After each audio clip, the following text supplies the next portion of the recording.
संजय शिंदे हे काही वर्षांपूर्वी कोल्हापूर जिल्हा पुरवठा अधिकारी म्हणून कार्यरत होते. त्यानंतर ते निवासी उपजिल्हाधिकारी आणि त्यानंतर अप्पर जिल्हाधिकारी म्हणून कोल्हापुरात कार्यरत होते.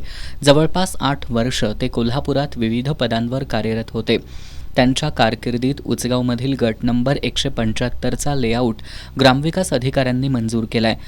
केरली, चिखली, आंबेवाडीतील पुनर्वसनासाठी मूळ गट नंबर 351 आणि शहरातील विश्वपंढरी हॉकी स्टेडियम जवळील जमीन पुनर्वसनाची असल्याची भासवून दलाल मंडळींच्या मार्फत अनेक लोकांची फसवणूक करण्यात आली आहे, असा आरोप शिवसेना उद्धव बाळासाहेब ठाकरे पक्षानं केलाय. अप्पर जिल्हाधिकारी संजय शिंदे तसंच त्यांचे सहकारी म्हणून कार्यरत असणाऱ्या वर्षा शिंगण, सुरेश टिपुगडे, अमित भोकरे यांची तडकाफडकी बदली करण्यात आली आहे. संजय शिंदे कोल्हापुरात विविध पदांवर 8 वर्ष कार्यरत असताना सरकारी जमिनीचे बेकायदेशीररित्या वाटप करण्यात आले.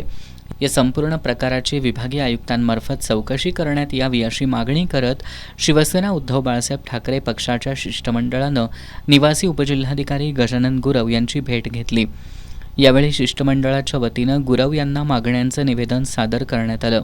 यावेळी बोलताना शिवसेना उद्धव बाळासाहेब ठाकरे पक्षाचे उपनेते संजय पवार यांनी संजय शिंदे हे कोल्हापुरात शासकीय अधिकारी म्हणून कार्यरत होते का, काही लोकप्रतिनिधी आणि लँड माफियांचे एजंट होते का, असा प्रश्न उपस्थित करत संपूर्ण प्रकरणाची सखोल चौकशी व्हावी अशी मागणी केली आहे.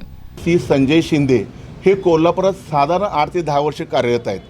म्हणजे इथं ते होते डिस्ट्रिक्ट सप्लाय ऑफिसर होते इथं, त्यानंतर RDC झाले, नंतर अप्पर जिल्हाधिकारी झाले, मग थोडे हा भाग सोडून परत कोकणात गेले, परत इथं आले, परवा गेले, परत इथं आले. म्हणजे हे शासनाचे अधिकारी आहेत का कुठल्या आपल्या लोकप्रतिनिधींचे ते आपले म्हणतो ना मीडिएटर आहेत का, ही लोक लँड माफिया जे आपले आहेत आपल्या कोल्हापुरात काम करणारी त्यांचं काम करतायत का दलालांचं काम करतायत? खरोखर हे शासनाचे अधिकारी आहेत का? 10 वर्षी इथं कार्यरत असताना प्रत्येक गोष्ट त्यांची वादग्रस्त घडलेली आहे. आणि त्यांना कोल्हापूरच का आवडतं? महाराष्ट्रात अन्य कोण अधिकारी नाही आहेत इथं काम करणारे? ह्याचा अर्थ ह्यांच्या माध्यमातून काहीतरी घोटाळा होते म्हणून तडकाफडकी बदली झाली. त्या शिंगणेंची झाली, शिंदेंची झाली आणि त्यांच्या सगळ्या टीमची झाली. का बदली झाली? ह्याची कारणं अनेक आहेत. पुनर्वसनाच्या ज्या जागा आहेत, ज्या बाकी जो जागा वाटप आहे ह्यांच्या कारकिर्दीमध्ये सगळ्या जागा वाटप पुनर्वसन असून देत किंवा ह्यांच्या कारकिर्दीमध्ये जागा वाटप असून देत, सगळ्या जागा वाटपाची कारणं शोधली पाहिजेत.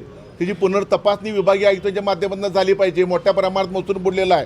गांधीनगर प्रकरण 175 उजगावमध्ये जे 84 साली पुनर्वसन होतं, कुणाचं पुनर्वसन? दूधगंगा प्रकल्पाने पुनर्वसन म्हणून हा सही शिक्का मारलेला मला परत आहे. मग बरोबर 33 वर्षांत तिथं प्लॉटिंग कसं पडलं? तिथं वेगवेगळ्या लोकांची नावं कशी लागली? हे कोण करतंय? काही ठिकाणी तर सरपंच, काही ठिकाणी ग्रामसेवक ह्यांनी लेआउट मंजूर केले आहेत, तहसीलदारांनी मंजूर केलेले आहेत. यावेळी सहसंपर्क प्रमुख विजय देवणे, शहर प्रमुख मनजित माने, विराज पाटील, भीमराव पाटील, तानाजी आंग्रे, उदय सुतार, युवराज खंडागळे, अक्षय मोरे, चैतन्य देशपांडे, महादेव कुकडे, संदीप गौड, अक्षय घाटगे, समरजित जगदाळे, पोपट दांगट, राहुल गिरवले, राजू यादव, गणेश पवार, पवन तोरसकर, समीर पटेल, प्रसाद कुलकर्णी, संजय जाधव, संतोष रेडेकर, संदीप दळवी आदी उपस्थित होते.